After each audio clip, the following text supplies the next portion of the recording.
আল্লাহ জিজ্ঞেস করছে কি চাইতে আসছেন? আসআলুকা উম্মতি, আমি উম্মত চাইতে আসছি। বলছে এইখানে উম্মত? বলছে আনতা রব্বুল করিম আনা নবিয়ুর রহিম, কাইফা তুদাইয়ু হাদিল উম্মাহ বাইনাল করিম ওয়ার রহিম। শুনতে আপনি, শেষে আমি, উম্মত জাহান্নামে চলে যাবে, আমি আমার মনকে বুঝাইতে পারবো না। তো আল্লাহ সান্ত্বনা দিতেছে, বন্ধু কাসসামতুল কিয়ামাতা কাসমাইন সালতু তাশাফিতু শাফা। ওই দিন আপনি চাবেন আমি দিব, আপনি সুপারিশ করবেন আমি মঞ্জুর করব।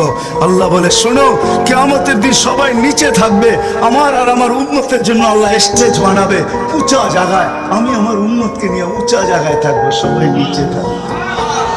ওই রসুল যে কিয়ামতের দিন উম্মতি উম্মতি বলে চিৎকার দেবে, যে কবর থেকে উঠবে আর জিবরিলকে জিজ্ঞাসা করবে, কাঁদতে কাঁদতে জিজ্ঞাসা করবে ইয়াকুম ওয়ায়াবকি, উঠবেন কাঁদবেন আর জিজ্ঞাসা করবেন আমার উম্মত আমার ইস্তেকবালে আসে নাই, আমার উম্মত রিসিপশনে আসে নাই, আমার উম্মত কোথায়? জিবরিল একা কেন আসছো তুমি রিসিভ করতে আমাকে, আমার উম্মত কোথায়? তো বলবে আপনার উম্মত এখনো ওঠেই নাই।